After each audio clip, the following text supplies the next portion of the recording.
Yeah, I'm bow legged, but I'm particularly fucking finally use my glutes for the first time. Not very aero. See what? Island Games. Island Games. I'm going to take you through one of my long weekends, which includes a long ride on the Saturday and a long run on the Sunday. And I thought I might give you a little bit of a kind of an insight into the difference between what I might be doing in comparison to what you might be doing at home. It's slightly different being a professional as to an age group athlete, because I think we have a lot more time throughout the week to train, whereas you might have to train a little bit more on the weekend. So the weekend for me is a little bit different from what it might be for you. Be sure to stay through to the end, because I'll update you with my total volume in hours and training stress score, if that makes sense to anyone, the score that you get on Training Peaks.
David Miller.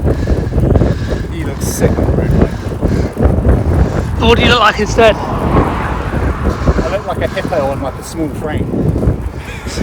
Who was your Shetland stars? Someone ahead. Oh my god.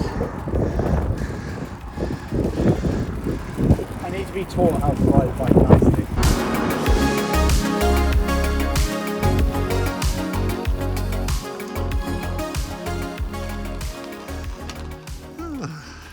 But yeah, my Saturday long ride has increased slightly from about 4 hours to 5 hours in this block of training, just to get a little bit of extra bike volume in the week. So my bike volume is probably around 14 to 15 hours a week at the moment, and it includes 2 relatively solid sessions, 1 threshold session, 1 relatively race specific session, and then the rest of it is pretty easy aerobic volume. And Saturday is about 5 hours, and it's pretty steady, and I use it mainly for a social and try and keep on top of fueling, and it's a little bit of recovery. Even though it's 5 hours, it's really not that hard of a day in the saddle. This might be slightly different from age group kind of training, because you might want to actually include a really long ride, but with a little bit more intensity / zone 2 training or high zone 2 training, because you've got a little bit more time, and you might want a little bit of an extra spike and extra stimulus on the weekend, because you don't have enough time to do that throughout the week.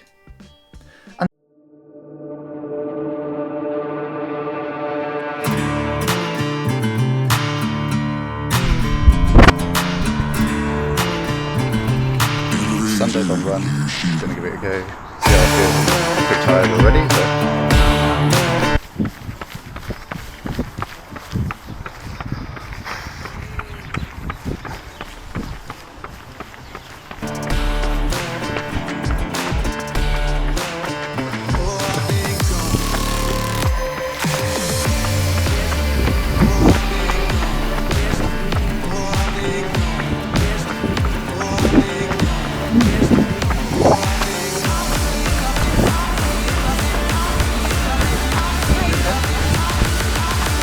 so far so good.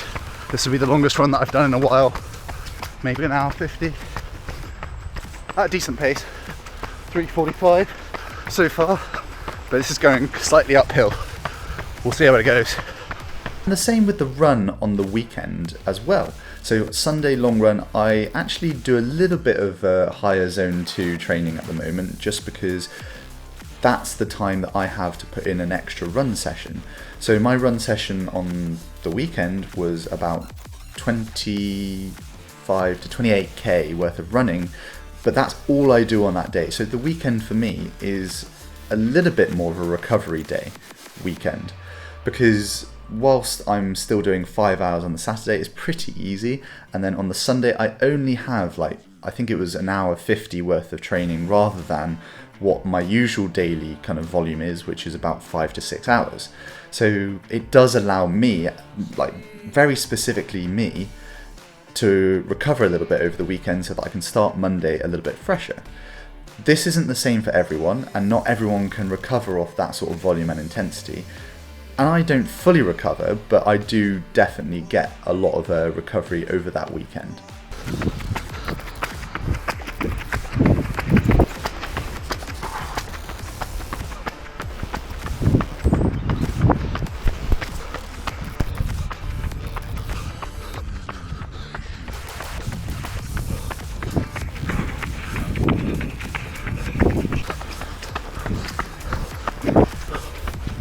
It's quite steep.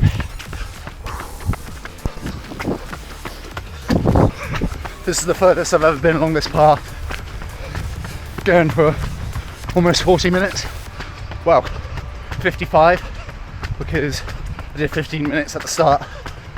It's flipping along the path. It's amazing. I just earned 37.5 minutes. I was going to do 40, but I kind of actually ran out of road after the last video. But otherwise I'll be going up the bulk. So just jogging for 5, I'll spin, and I'll do the same on the way back, which should be a little bit faster because it's downhill this time. See how it goes. I kind of wish I'd bought a gel or some fluid or something, because I'm an hour in almost and I've got another hour to go.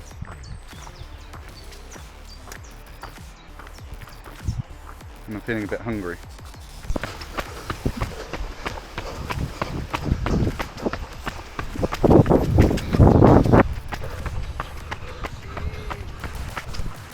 Okay, that was pretty good, pretty solid. My legs actually felt great. I think I've got some fresh creps on, so new shoes definitely helped, because the sponge was pretty fresh, whereas I think I probably ruined the sponge on my other shoes. So yeah, pretty swift, pretty fast, pretty happy with that, and hopefully I can recover for tomorrow. Last little bit home now.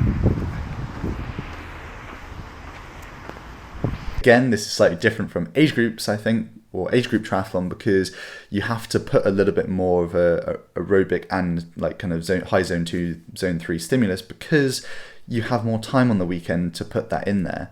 And it's okay, because you can then recover throughout the week where you're doing slightly less volume. Whereas for me, I need to recover over the weekend because I do quite a lot throughout the week. And if I'm on the back foot, then what happens in the previous weeks has happened, where I haven't quite recovered fully and I'm on the back foot, getting tired and not feeling great. So yeah, I've definitely come out the other side of that this week and I'm feeling a lot better.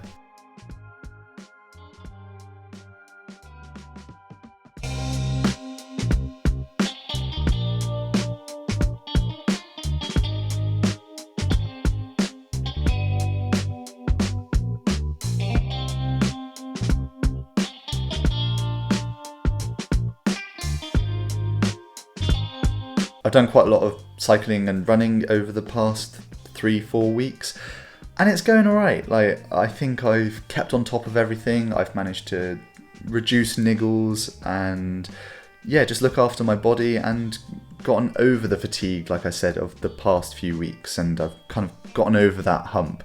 So yeah, I've started settling back into training a lot better, and I'm looking forward to the next couple of weeks, and especially a little bit of a taper into the race. So it is starting to get really exciting. I think that the volume that I've done is good. I think the past couple of weeks have been about 30 to 31 hours and about 1400 TSS. And this is a little bit hit and miss, because if you don't have your TSS set up correctly in Training Peaks, then it's a little bit like, so yeah, I mean, take that with a pinch of salt, but it's quite a bit for me. Like in terms of comparatively to what I've done in the past, it's about another 100 to 200 TSS on what I've been doing for previous training. I've actually managed to drag the TT bike off of the turbo trainer, and I'm going to take it out for a little spin, as I said I was going to try and do, just to get some practice in the TT position without being static on the trainer, because I find that really tough, and also just some handling as well. So yeah, hopefully just get a bit of practice in without it raining too much, because I think there's some storms rolling in, so make the most of it whilst I can.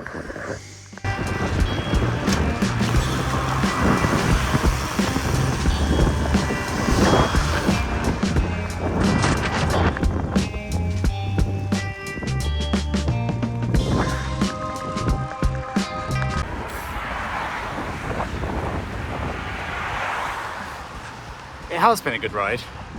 I'm going up one of the steeper climbs in Cardiff, Caerphilly Mountain. Not outrageous, but tough nonetheless.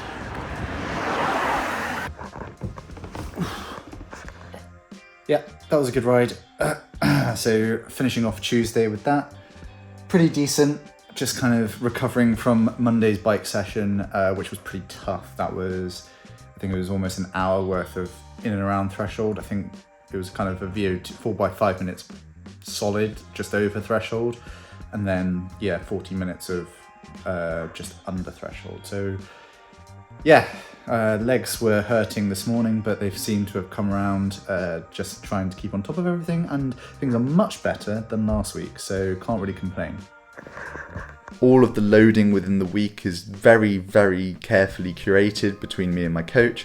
So yeah, I mean, if you want to do that and want to up your volume, just be careful, do it in the right way, do use a coach, and if you do want to hit us up for a bit of coaching, visit entirepc.com or send me a message. But yeah, also be sure to like and subscribe, follow the channel, follow my next couple of weeks leading into the race. It is not long now. Apologies for not getting too much content this week. Been concentrating on other bits and pieces, admin, getting the training out, recovering. So yeah, this is another one of those like last minute videos, but hopefully it gives you a bit of an insight into what I've been up to and how you can apply it to yourself. Thanks for watching, and I'll see you next time.